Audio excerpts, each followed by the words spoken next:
हाँ जी। तो अब हम अभी समझ में आ गया होगा सारी बात निमित्त की। आ, नमिता जी, आपकी शंका का समाधान हुआ या नहीं? कल जो शंका थी कि हम पुरुषार्थ करें ही क्यों, हुआ थोड़ा बहुत या पूरा? जय श्री दीदी, हो गया दीदी। हाँ, ठीक है। मतलब एक जो विशेष बात कल रह गई थी बताने को, कि पुरुषार्थ तो अपने में ही होता है, पर में पुरुषार्थ होता नहीं है, हो सकता नहीं है, क्योंकि परद्रव्य। अभी इसमें सूत्र बहुत अच्छे अच्छे आने वाले हैं इसी पांचवें अध्याय में। अभी दो तीन सूत्र के बाद ही बहुत प्यारे प्यारे सूत्र आने वाले हैं, ऐसे सूत्र जिससे पूरे जैन दर्शन का आप निचोड़ निकाल सकते हो। पूरे जैन दर्शन का सार उन तीन चार सूत्रों में आ गया है। जैन दर्शन का मतलब जैन दर्शन क्या कहता है, क्या क्या उसकी फिलोसॉफी है, वो पूरा उन सूत्रों में आ रहा है। जैसे उसमें एक सूत्र आएगा कि गुण पर्यायवत द्रव्यम। ठीक है। तो जो द्रव्य है वो गुण और पर्यायवान होता है। अब जो द्रव्य है वो गुण और पर्यायवान होता है, इसका अर्थ यह है कि जैसे जीव द्रव्य है, उसके गुण और उसकी पर्याय, और गुण और पर्याय की परिभाषा अपन समझ चुके हैं पहले। जो द्रव्य के संपूर्ण भागों में और उसकी संपूर्ण अवस्थाओं में पाया जाए वो गुण होता है। और पर्याय, गुणों के कार्य को पर्याय कहते हैं, है ना? ये तो इतना इतना तो आपके नॉलेज में होगा, गुण किसे कहते हैं और पर्याय किसे कहते हैं। अब वो हमने गुणों के कार्य को पर्याय, जो गुणों का जो कार्य है वह पर्याय है। तो जीव की पर्याय क्या हुई? जो उसके गुण है उनका जो कार्य है वह जीव की पर्याय हुई।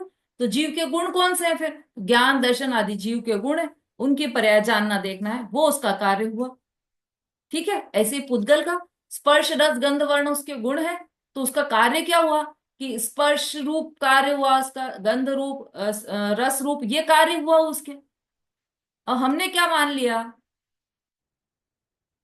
कि मैं इसका कलर चेंज कर देता हूं, मैंने ऐसा मान लिया। मैं इस किताब को संभाल कर रखूंगी। संभाल कर रखूंगी मतलब जैसा इसका ये है व्यवस्थित बना वैसा ही रहेगा। अब ये जो पुद्गल द्रव्य है ना, इसका परिणमन ये हुआ कि उसका जो बुक है उसके कलर में जो चेंज होना हुआ या नहीं भी होना हुआ, उसका परिणमन वो खुद कर रही है ना पुस्तक। जो पुद्गल द्रव्य है, पुद्गल द्रव्य है, उसकी पर्याय वो स्वयं बना रहा है द्रव्य। गुण पर्यायवत द्रव्यम सूत्र है ना, तो उस वो द्रव्य स्वयं अपनी पर्याय का निर्माण कर रहा है। हम उसकी पर्याय का निर्माण कैसे कर सकते हैं? हम तो जीव द्रव्य है ना। जीव द्रव्य होकर पुद्गल द्रव्य की पर्याय का निर्माण नहीं कर सकते, ये यहां पर कहना चाहते हैं। तो इसका मतलब क्या हुआ? कि मैं कुछ भी नहीं कर सकती परद्रव्य में। जो वस्तु जैसी है उसका जैसा परिणमन होना होता है वैसा ही होगा। मेरे परिणमन कराने से वो चेंज नहीं होगी, मैं उसमें परिणमन करा ही नहीं सकती। इसलिए मेरा उस तरफ जो पुरुषार्थ है वो खाली गया। जैसे मैं चाहूं कि अ, मेरी हेल्थ हमेशा अच्छी बनी रहे, मैं जिम जाती हूँ, मैं योगा करती हूँ, उससे मैं अपनी हेल्थ बिल्कुल ठीक रखती हूँ। तो ये मैं पुरुषार्थ कर रही हूँ तभी तो कार्य हो रहा है ना, हमें ऐसा लगता है। पर वास्तव में क्या है कि हमारे पुरुषार्थ से वो कार्य हो ही नहीं रहा, क्योंकि उस शरीर को जैसा परिणमन करना होता है वो वैसा ही करेगा। आप कितने भी योगा कर लो, कितना भी जिमिंग कर लो, उस शरीर में जहां पर जो रोग उपस्थित होना होगा वही होगा। तो ये परिणमन उसके स्वयं के अधीन हुआ, हमारे अधीन नहीं हुआ। हमने तो बहुत चाहा था, बहुत प्रयास किए थे कि वो शरीर को स्वस्थ रखें, लेकिन शरीर शरीर में बीमारी हो गई। इसका मतलब उस शरीर के परिणमन को कराने वाला मैं नहीं हूं, और मैं उसके लिए पुरुषार्थ क्या करूं, क्योंकि मैं उसमें परिणमन करा ही नहीं सकती। तो मेरा पुरुषार्थ व्यर्थ है। लेकिन फिर भी मैं चाहती हूँ कि मैं उसको मेंटेन करके रखूं। तो ये जो मेरी धारणा है ना पुरुषार्थ के प्रति, कि मैं पुरुषार्थ करूंगी तो शरीर मेंटेन रहेगा, तो यह पुरुषार्थ वास्तव में पुरुषार्थ चलता ही नहीं है, वह पुरुषार्थ ही नहीं है। पुरुषार्थ कहाँ हुआ? कि जहां पर सच में पुरुषार्थ आप कर सकते हो, अपने परिणति में मिथ्यात्व हटाने का पुरुषार्थ आप कर सकते हो, तो वहां पुरुषार्थ करो। ज्ञाता बने रहने का पुरुषार्थ कर सकते हो, वहां पुरुषार्थ करो, आप वहां पुरुषार्थ चलेगा। पर में तो पुरुषार्थ ही नहीं चलेगा। चलिए, विषय बहुत अच्छा है पुरुषार्थ वाला, और बहुत चिंतन मनन करने लायक है। इसका आप लोग स्वयं चिंतन कीजिए, मनन कीजिए, इसमें और प्रश्न खुद उठाइए, खुद उसका उत्तर देने का प्रयास कीजिए। नहीं समझ में आए तो यहाँ पर पूछिए, लेकिन वो खूब ऊहापोह चलना चाहिए हमारे अंदर। कि पुरुषार्थ से, ये जैसे प्रश्न उठा था ना कि पुरुषार्थ क्यों करें हम, जब सहज रूप से काम होना होगा हो जाएगा। एक एक पर्याय फिक्स है। हमारे यहाँ पर मंदिर में एक महेंद्र भाई साहब आते हैं, उनका भी सेम प्रश्न रहता है। जब एक एक पर्याय फिक्स है, सब काम सहज रूप से स्वतंत्र हो रहा है, कोई किसी में कुछ कर ही नहीं सकता, तो फिर हम क्यों करें? तो फिर जब सहज रूप से सरल स्वतंत्र हो रहा है, फिर आप में ये प्रश्न क्यों आया कि क्यों करें? जैसे कि मैं मंदिर जाना है, तो मैं मंदिर जाना है, हमें मंदिर जाना है, तो हम क्यों जाएं? जब वहां जाना होगा तब पहुंच जाएंगे, हमको वहां पहुंचना होगा तब पहुंच जाएंगे। ये प्रश्न है ना। तो आपने ऐसा क्यों विचार करा कि मुझे नहीं जाना है? आज देखती हूं मैं कि नहीं जाऊं, है ना। रोटी अपने आप बनती है, तो मैं आज देखती हूँ कि रोटी अपने आप कैसे बनेगी। तो मैं बैठी हूँ, देखती हूँ, मैं नहीं बनाऊंगी आज। तो मैं नहीं बनाऊंगी, इसमें भी तो आपने कर्तापने का पोषण किया है। मतलब मैं बना तो सकती हूँ पर नहीं बनाऊंगी। तो आपने कर्ता माना ना अपने आप को, जबकि आप ज्ञाता हो, कर्ता हो ही नहीं। आप बना सकते ही नहीं हो। फिर आपने ये क्यों बोला कि मैं नहीं बनाऊंगी? इसका मतलब कि आप बना नहीं, आपने उसमें ही उल्टी तरफ पुरुषार्थ अपना ले जाने का प्रयास किया है, जहां पर आपका पुरुषार्थ नहीं चल रहा है। ठीक है, आई थिंक समझ में आया होगा सबको। तो अब आगे बढ़ते हैं अपन। हमारे जो सूत्र, हाँ मैं बात कह रही थी, आप लोगों की तारीफ कर रही थी, मैं प्रशंसा कर रही थी कि सब लोग बहुत स्वाध्यायी है और बहुत अच्छी तरह से एक एक शब्द को समझ रहे हैं, लिखते हैं बकायदा, नोट्स बनाते हैं, उसका भी रिवीजन करते हैं। हमारी सुषमा जी तो ऐसी हैं कि एक एक नोट्स उनके पास सारे अवेलेबल है। जब मुझे एक प्रश्न पत्र बनाना होता है तो सुषमा जी ही वो नोट्स भेजती है, उसके आधार पर ही प्रश्न पत्र बनता है। बहुत व्यवस्थित काम है उनका। मंजू जी का भी है, और भी है नाम तो, शोभा जी भी बहुत।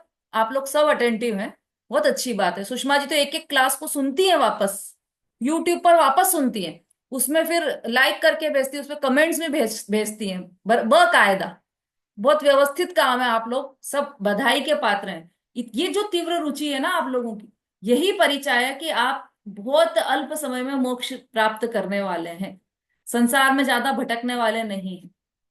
तत्प्रति प्रीति चित्तेन येन वार्तापि ही श्रुता, निश्चितम स भवेद भव्यो भावी निर्वाण भाजनम। निश्चित रूप से जो प्रीति पूर्वक आत्मा की बात भी सुनता है, निश्चितम स भवेद भव्यो, वो भव्य जीव है और अल्प काल में मोक्ष को प्राप्त करने वाला है, ऐसा आचार्य ने लिखा। तो आप अपनी ये रुचि जागृत रखिए, सब बहुत अच्छी बात है, रुचि है आप लोगों की। अभी पापा आए हुए हैं तो वो भी बहुत तारीफ करते हैं कि अरे बहुत रुचिवान है तुम्हारी कक्षा में सभी लोग। तो ये रुचि, ये यही है।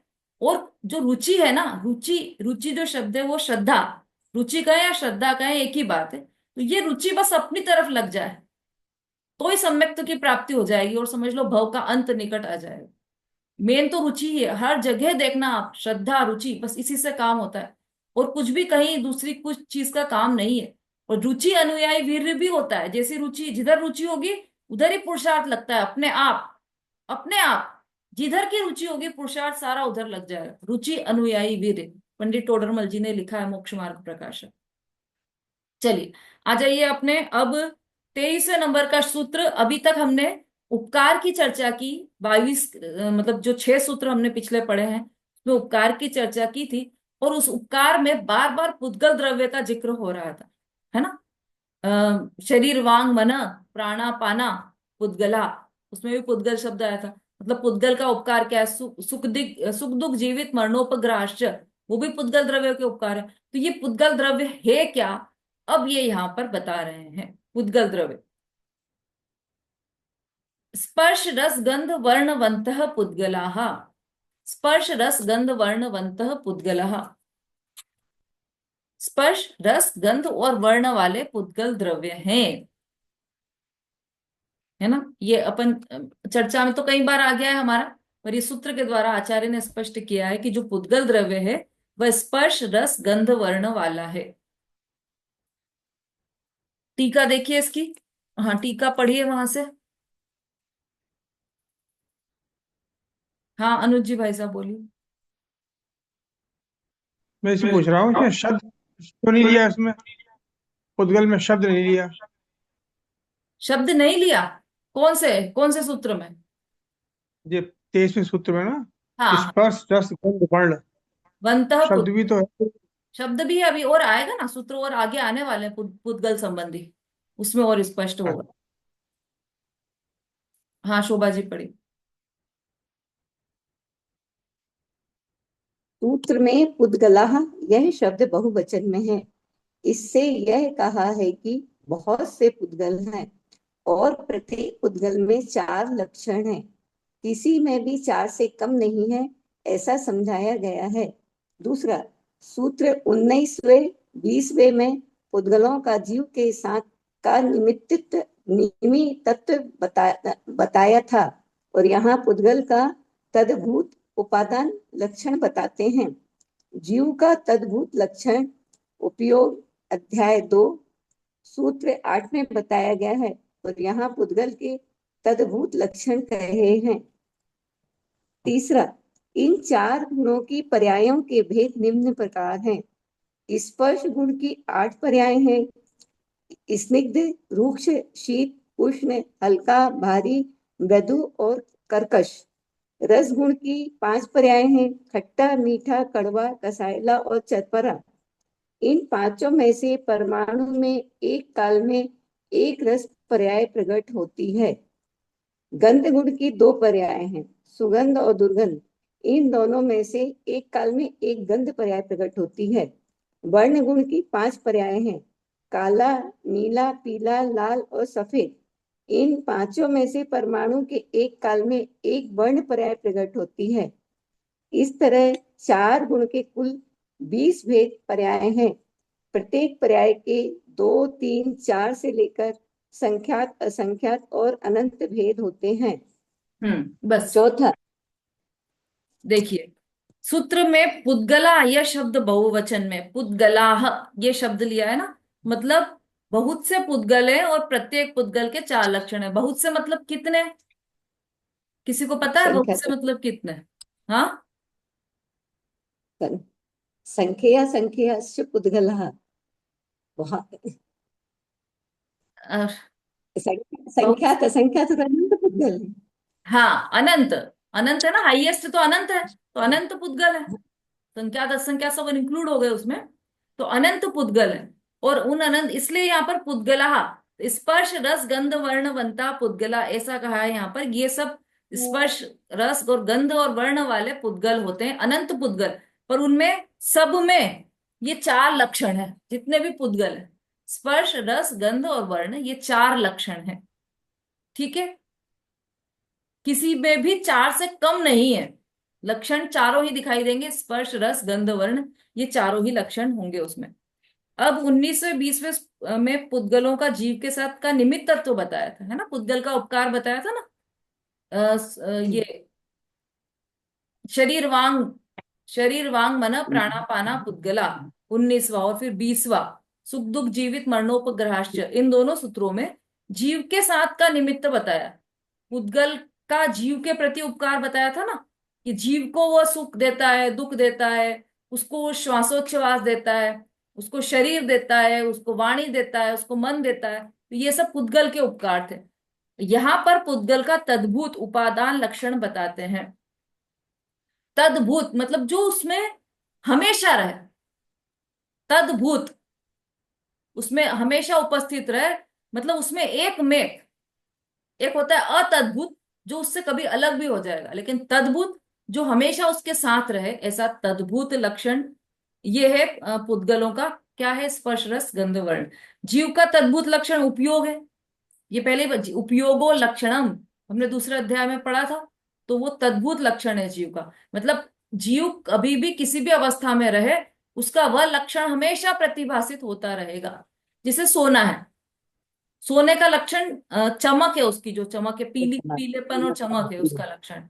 तो वो किसी भी अवस्था में रहे, चाहे कीचड़ के बीच में दबा हुआ हो, चाहे उसे उसकी अंगूठी बना दी हो, चाहे चूड़ी बना दी हो, चाहे बिल्कुल कचरे में पड़ा हुआ हो, नाली में गिरा हुआ हो, लेकिन उसकी चमक नहीं जाएगी, उसकी चमक हमेशा रहेगी उसके साथ। वो उसका तद्भुत लक्षण है। ऐसी इसी तरह से जीव का तद्भुत लक्षण उपयोग है, और पुद्गल का तद्भुत लक्षण स्पर्श रस गंध वर्ण है। 4 गुणों की पर्यायों के भेद अब यहाँ पर बताएं। वर्ण रस पंच गंधा दो फासा अट्ठ निश्चया जीवे। बृहद द्रव्य संग्रह की ये गाथा है।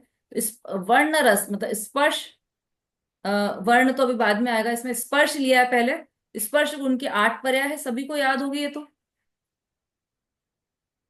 ठंडा, गरम, रूखा, चिकना, हल्का, भारी, कड़ा, नरम। सरल शब्दों में हमने ये समझते हैं इसको, है ना। रूखा, चिकना, हल्का, भारी, कड़ा, नरम और ठंडा, गर्म, ये 8 पर्याय हैं। अब इस 8 में से 4 ही होंगी। जैसे स्निग्ध और रुक्ष है, तो या तो स्निग्ध होगा या रुक्ष होगा, प्रगट रूप से पर्याय। शीत होगा या उष्ण होगा, इसमें से एक होगी। हल्का होगा या भारी होगा, और मृदु होगा या कर्कश होगा। मृदु है तो कर्कश नहीं होगा। तो इनमें से 4 पर्याय होंगी स्पर्श गुण की 8 में से। ऐसे ही रस गुण है, तो रस गुण की 5 पर्याय है। खट्टा, मीठा, कड़वा, कसायला और चरपरा। इनमें से इन पांचों में से परमाणु में एक काल में एक रस पर्याय प्रकट होती है। एक 5 में से एक होगी। खट्टा, मीठा, कड़वा, कसायला और चरपरा, एक ही पर्याय होगी उसकी, 5 पर्याय नहीं होगी। ठीक है, प्रश्न हो सकते हैं इसमें किसी को। हम तो हाँ श्रीखंड खाते हैं। हाँ, श्रीखंड खाते हैं हम तो, नहीं, खट्टा मीठा लगता है। शिकंजी केरी, शिकंजी पीते तो दीदी खट्टा और खट्टा नींबू का भी स्वाद आता है और उसका भी स्वाद आता है। अरे अभी तो आम खाते हैं, आम तो उसमें भी खट्टा और मीठा दोनों स्वाद है। केरी का रस, हम्म, केरी का जूस पीते हैं, उसमें भी खट्टा मीठा स्वाद आता है। और यहाँ पर तो लिखा है कि एक ही पर्याय होगी। अब इसको ध्यान से पढ़ो। वो परमाणु लिखा है, इन पांचों में से परमाणु में एक काल में एक रस पर्याय प्रकट होती है। अब आपने आम खाया, आम खाया तो कितने परमाणु थे उसमें? उसमें तो अनंत परमाणु थे। पर एक एक परमाणु, जो खट्टा है वो खट्टा ही है, जो मीठा है वो मीठा है। एक परमाणु में एक ही पर्याय प्रकट होगी। जो परमाणु खट्टा है वो मीठा नहीं है, जो परमाणु मीठा है वो खट्टा नहीं है। दीदी उसमें पुर्तगाल में वो स्पर्शन की जो आर्ट है ना पुर्तगाल की, तो हम्म। उसमें से चार का वो होता है अपन को ज्ञान। तो चार कैसे? और रसना में मतलब आप बोल रहे हो ना एक का स्वाद आएगा, तो मैं तो दो का आता है। हाँ, वही तो चर्चा कर रहे हैं हम। जो दो का स्वाद आता हाँ है ना, तो तो वो 2 परमाणु है। एक परमाणु में से और एक इधर इधर आएगा। दीदी, इधर चार का बोला आपने कि हाँ, चार का आएगा, मतलब जो तो चार का कैसे? या तो ठंडा होगा या गर्म होगा, या रूखा होगा या चिकना होगा, या कड़वा होगा या नरम होगा, सॉरी, गर्म होगा या ठंडा होगा, या हल्का होगा या भारी होगा। तो 4 है, उसमें से 2 2 के जोड़े हैं ना, उनमें से एक एक पर्याय उत्पन्न होगी। एक एक पर्याय, एक परमाणु में एक समय में एक पर्याय उत्पन्न होगी। ठीक है, कि हम तो, आप कह रहे हो कि ठंडा होगा या गर्म होगा, हम तो गुनगुने पानी से नहाते हैं। गुनगुना भी तो होता है ना।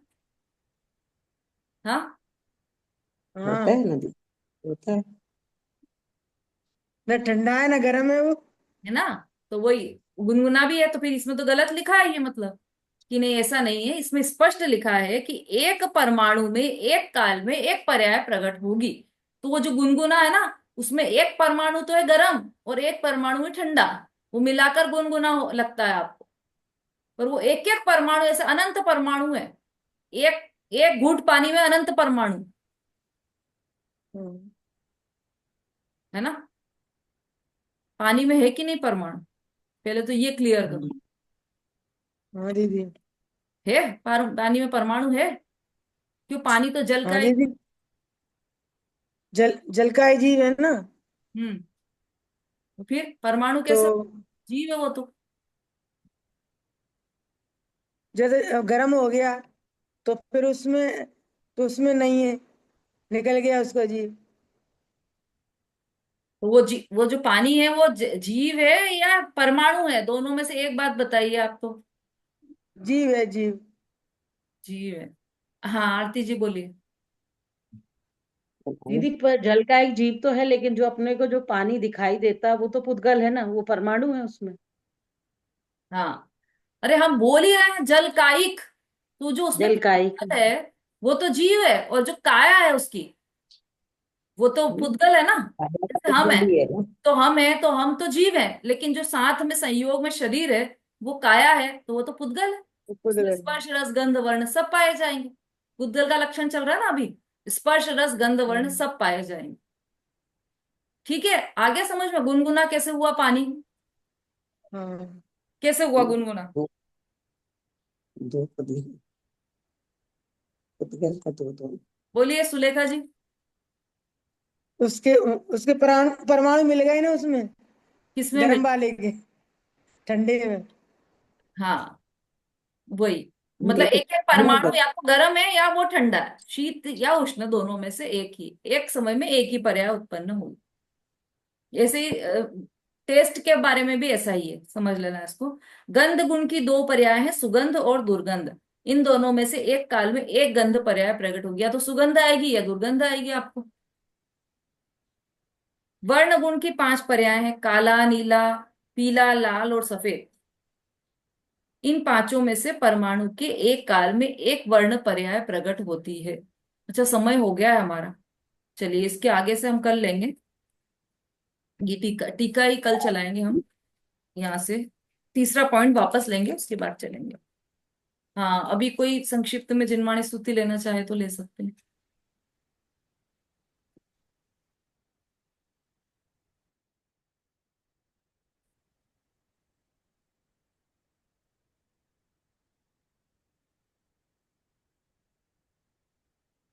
हाँ मंजू जी। दीदी एक भजन था, गुरुदेव के ऊपर था। हाँ बोलिए। तो दो ही स्टेंजा है, पढ़ दूं दीदी? हाँ। सोचा नहीं जो ख्वाब में इतना हमें मिला, टूटे ना तेरी कृपा का गुरुदेव सिलसिला। सोचा नहीं जो ख्वाब में इतना हमें मिला, टूटे ना तेरी कृपा का गुरुदेव सिलसिला। सोचा नहीं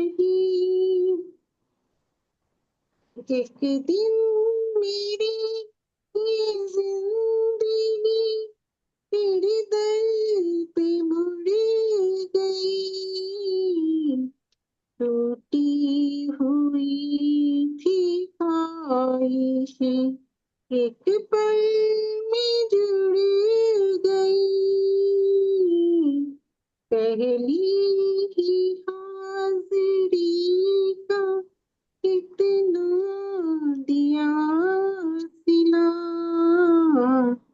टूटे ना तेरी कृपा का गुरुदेव सिलसिला। सोचा नहीं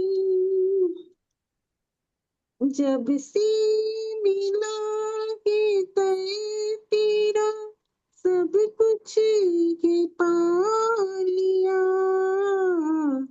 तेरी कृपा का हर घड़ी एहसास ये किया, मुझे जिंदगी से अब प्रभु रहा ना कोई गिला, टूटे ना तेरी कृपा का गुरुदेव सिलसिला। सोचा नहीं जो ख्वाब में इतना हमें मिला, टूटे ना तेरी कृपा का गुरुदेव सिलसिला। सोचा नहीं। जय जिनेन्द्र दीदी। हाँ जी, बहुत बढ़िया। जावाणी के ज्ञान से सूझे लो कालो, तो वाणी मस्त ढूंढ। ये जिनवाणी माता की जय। महान जैन धर्म की जय। जैन धर्म की जय। आचार्य आचार्य उमा स्वामी की जय। जय गुरु जय जिनेन्द्र सभी को जय जय गुरु जय जय जय जय जय सभी को जय गुरु जय सभी को।